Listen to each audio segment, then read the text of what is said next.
Araw ka ng mga mayayaman. Papakahirap maghanap. Sa mga nagharanap kay sira para dyan nabanggi.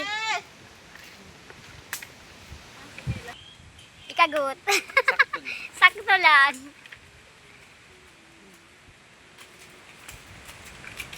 Sana magpanog. Ay, nako. Ha? Sana nga magpanog. Ang iyo. Dapat talaga magbas. Iyo nga ni. May tubig pa. Ayan, magsasabay kami sa Agos. Oh, nato nagtukaw ka na dyan. Ka pala dyan. Day ka ba nakabuj? Day man. Ano mo ito? Day man eh. Day ka ba nakuhaan? Bada, nakabuka ka siya. Bakit hindi ako nakikili? Ay, yan. Dakol na ka na. Dakol na ka nang nakuha. Nakapakaw-tukaw na, o, di ba?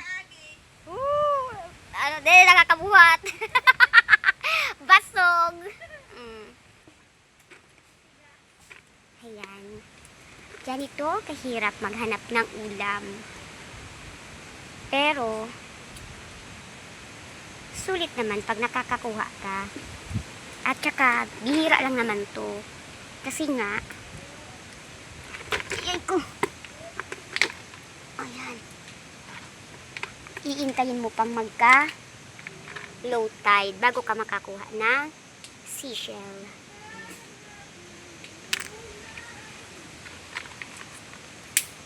Hanap na tayo. Maputik. Masakit sa paa. Ayan o. Tsaran.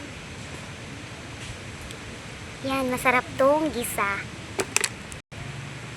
Tingnan ko kung ano yung nandito sa butas ng puno. Kasi minsan meron siyang crab or alimang.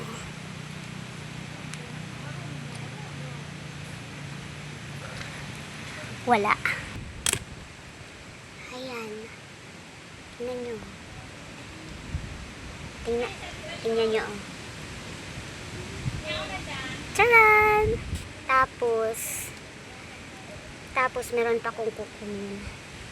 Eto. Kukunin ko siya. Ang tawag dyan, mapula naman yung eyes ko.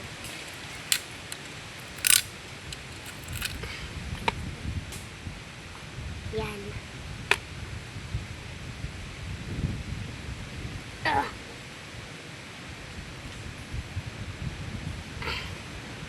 Hindi ko makuha. Ayan, meron pa siyang tahong-tahong.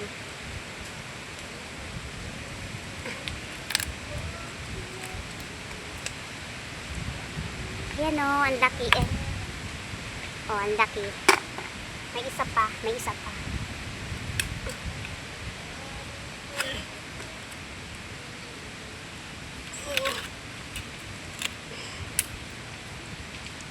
Tcharan!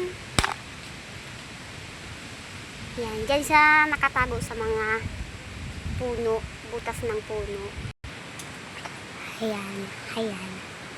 Dito sa probinsya, kapag masipag ka na maghanap ng ulam,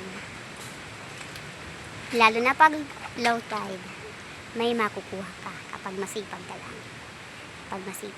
Diba?